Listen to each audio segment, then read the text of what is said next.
Ada yang menyebutkan bahwa para pemuda Kahfi berada pada agama Isa Al-Masih putra Maryam, Nasrani, wallahu a'lam. Secara zohir, pada surat Al-Kahfi menunjukkan bahwa keberadaan para pemuda Kahfi ini adalah secara keseluruhan adalah sebelum agama Nasrani. Sebab seandainya mereka ada pada agama Nasrani, niscaya para tokoh Yahudi tidak akan menaruh perhatian dan menghafal berita mereka, karena telah jelas perbedaan agama Yahudi dengan agama Nasrani. Sudah dijelaskan pada penjelasan sebelumnya bahwa bangsa Quraisy mengirim utusan kepada para pendeta Yahudi di Madinah untuk menguji Rasulullah SAW. Dan para pendeta Yahudi ini balik mengutus mereka untuk menanyakan kepada Rasulullah SAW tentang berita Ashabul Kahfi, tentang Zulkarnain, dan juga tentang Ruh. Ini menunjukkan bahwa ketiga hal ini merupakan perkara yang terjaga pada kitab-kitab ahli kitab dan sudah terjadi sebelum agama Nasrani. Wallahu a'lam. Para pemuda Kahfi adalah anak keturunan raja-raja Romawi dan para pemimpin mereka. Lebih dari satu ahli tafsir, baik generasi terdahulu maupun generasi akhir, yang menyebutkan demikian. Dikatakan bahwasannya pada suatu hari mereka keluar untuk menghadiri suatu perayaan kaum mereka. Saat itu mereka memiliki perkumpulan tahunan yang mereka gunakan sebagai ajang pertemuan di pusat negeri. Mereka menyembah berhala-berhala dan para togut yang disembah selain Allah. Mereka juga mempersembahkan hewan yang disembelih untuk para sesembahan-sesembahan itu.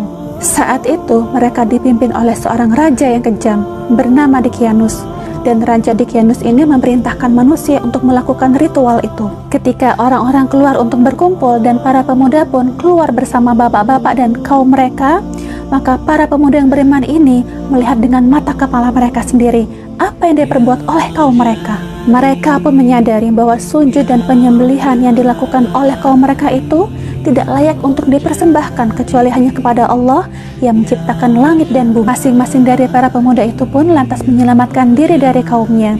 Ada yang melarikan diri dari mereka dan ada yang mengasingkan diri dari mereka. Saat itu yang paling pertama duduk sendirian adalah salah seorang di antara mereka. Ia duduk berteduh di bawah sebuah pohon, lalu datanglah yang lainnya, ikut duduk bersamanya di bawah pohon. Kemudian diikuti yang lainnya lagi, satu demi satu, tanpa ada seorang pun dari mereka yang saling kenal. Yang mempersatukan hati mereka tidak lain adalah keimanan. Sebagaimana sabda Rasulullah SAW, ruh-ruh itu merupakan kelompok-kelompok yang berbeda-beda, baik jenisnya dan macamnya. Maka ruh-ruh yang mirip dalam sifat dan akhlaknya, mereka langsung akan bergabung karena merasa cocok. Sementara yang tidak sama tabiat dan sifatnya, maka secara otomatis akan tercerai-berai. Banyak kalangan mengatakan bahwa para pemuda Kahfi itu pada mulanya berhimpun dengan alasan sama-sama dari satu bangsa. Saat itu, masing-masing dari mereka menyembunyikan apa yang dialaminya dari para sahabat-sahabatnya karena takut kepada mereka. Dia tidak tahu bahwa mereka pun seperti dia.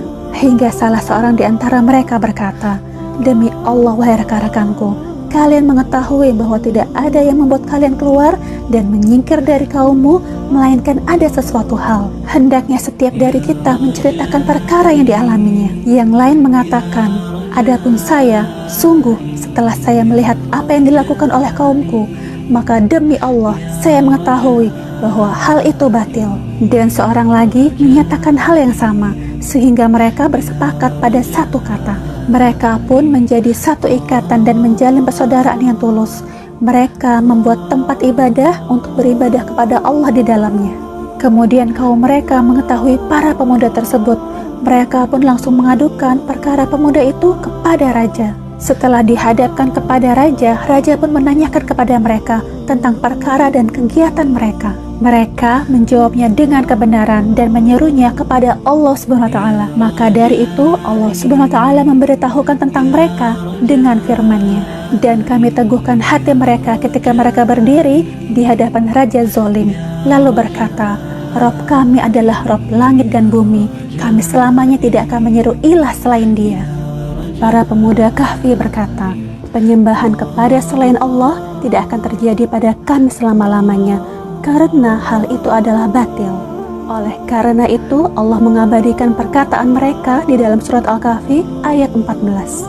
Maksud dari surat Al-Kahfi ayat 15 adalah, mengapa kaum dari pemuda Kahfi tidak mengukuhkan kebenaran yang mereka yakini dengan dalil yang jelas dan benar. Jadi para pemuda Kahfi itu mengatakan, justru mereka itulah yang zalim dan berdusta tentang perkataan mereka itu. Ada yang mengatakan bahwa ketika raja diajak untuk beriman kepada Allah, ia enggan dan justru mengancam dan menakut-nakuti mereka. Raja itu memberi penangguhan agar mereka dapat meralat kembali perkataan mereka. Ini merupakan satu bentuk kasih sayang Allah kepada mereka. Sebab dalam masa tenggang waktu yang diberikan raja itu, mereka dapat melarikan diri serta menghindar dari fitnah kaumnya untuk menyelamatkan agama mereka. Inilah yang disyariatkan saat terjadi berbagai fitnah di antara umat manusia, yakni seorang hamba hendaknya melarikan diri dari mereka karena khawatir terhadap agamanya. Sebagaimana disebutkan di dalam hadis, hampir tiba waktunya bahwa sebaik-baik harta salah seorang di antara kalian adalah domba yang dibawanya hingga ke puncak-puncak gunung dan tempat-tempat mata air. Ia melarikan diri dengan agamanya dari berbagai fitnah. Dalam kondisi seperti ini disyariatkan pengasingan diri, uzlah dari manusia, dan tidak disyariatkan pada kondisi selainnya, yaitu kondisi aman-aman saja, karena dengannya dapat berakibat pada ditinggalkannya sholat-sholat berjamaah dan Jumat. Ketika tekad para pemuda Kahfi telah bulat untuk pergi dan melarikan diri dari kaum mereka, dan Allah Subhanahu wa Ta'ala memilihkan sikap itu bagi mereka, maka Allah Subhanahu wa Ta'ala mengilhamkan hal itu kepada mereka dalam firman-Nya, dan apabila kamu meninggalkan mereka dan apa yang mereka sembah selain Allah. Maksudnya, apabila kamu memisahkan diri dan meninggalkan mereka dengan agamamu lantaran mereka beribadah kepada selain Allah, maka tinggalkanlah mereka juga dengan tubuhmu. Maka carilah tempat berlindung ke dalam gua itu. Niscaya Rabb-mu akan melimpahkan sebagian rahmat-Nya kepadamu. Maksudnya, melimpahkan rahmat kepadamu untuk menyembunyikanmu dari kaummu dan menyediakan sesuatu yang berguna bagimu dalam urusanmu. Mirfaqo, sesuatu yang berguna. Maksudnya, sesuatu hal yang bermanfaat bagimu. Saat itulah mereka keluar untuk mengasingkan diri ke gua dan berlindung di dalamnya. Raja pun mencari mereka. Ada yang mengatakan raja tidak berhasil menemukan mereka, dan Allah menutupi kabar mereka darinya sebagaimana yang dilakukan kepada Nabi Muhammad SAW dan sahabatnya Abu Bakar As-Siddiq saat mereka berlindung di gua Sur. Kisah Nabi Muhammad SAW dengan sahabatnya di gua ini lebih mulia, lebih besar, lebih agung, dan lebih menakjubkan daripada kisah Ashabul Kahfi. Allah Subhanahu wa Ta'ala menerangkan keadaan Ashabul Kahfi setelah mereka masuk ke dalam gua, yaitu pada surat Al-Kahfi ayat 17.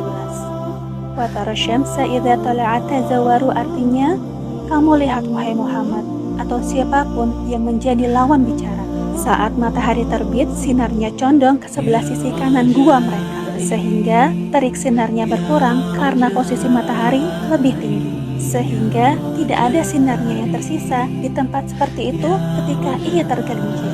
Pada saat matahari terbenam, kamu lihat sinarnya menjauh dan meninggalkan mereka tanpa mendekati mereka sama sekali dan beralih ke arah kiri. Posisi mereka yang sesungguhnya berada di dalam gua yang luas dan di tengahnya, sehingga udara dingin dan sejuk menghampiri mereka.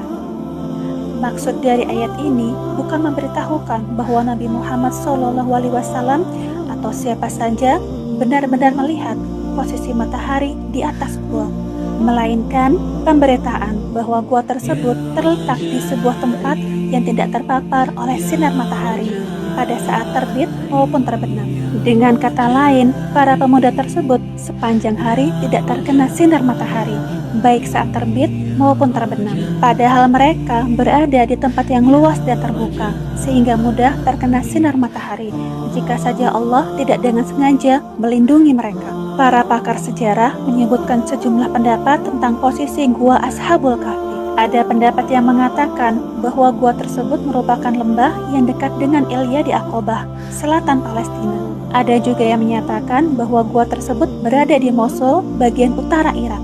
Pendapat lain mengatakan bahwa gua tersebut terletak di bagian selatan Turki, tepatnya di salah satu kota Romawi kuno.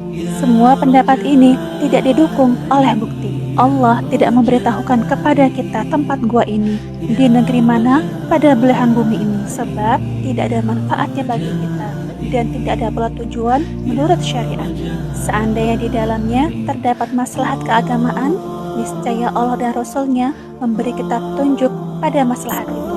Rasulullah Shallallahu Alaihi Wasallam bersabda, "Tidaklah aku meninggalkan sesuatu yang dapat mendekatkan kalian ke surga dan menjauhkan kalian dari neraka, melainkan aku benar-benar telah memberitahukannya kepada kalian." Allah Subhanahu wa Ta'ala memberitahukan kepada kita tentang deskripsinya atau sifatnya, dan tidak memberitahukan kepada kita tentang tempatnya. Allah berfirman di dalam surat Al-Kahfi ayat 17, "Dzalika min ayatillah." Itulah sebagian dari tanda-tanda kebesaran Allah, yaitu Allah Subhanahu wa Ta'ala telah menjadikan petunjuk jalan bagi mereka menuju gua ini, yang menjadikan mereka dapat hidup di dalamnya dengan matahari tidak secara langsung dan angin yang masuk ke tempat mereka agar tubuh-tubuh mereka tetap utuh. Maka dari itu Allah Subhanahu wa Ta'ala berfirman, itulah sebagian dari tanda-tanda kebesaran Allah. Hal itu juga menunjukkan bahwa Allah Subhanahu wa Ta'ala senantiasa menjaga hamba-hambanya yang ikhlas, dan bahwasanya tauhid adalah agama yang benar, sedangkan penyembahan patung dan berhala adalah syirik, sesat, dan menyimpang. Hal itu juga menunjukkan bahwa terjaganya Ashabul Kahfi tidak lain adalah karena pertolongan dan kasih sayang dari Allah.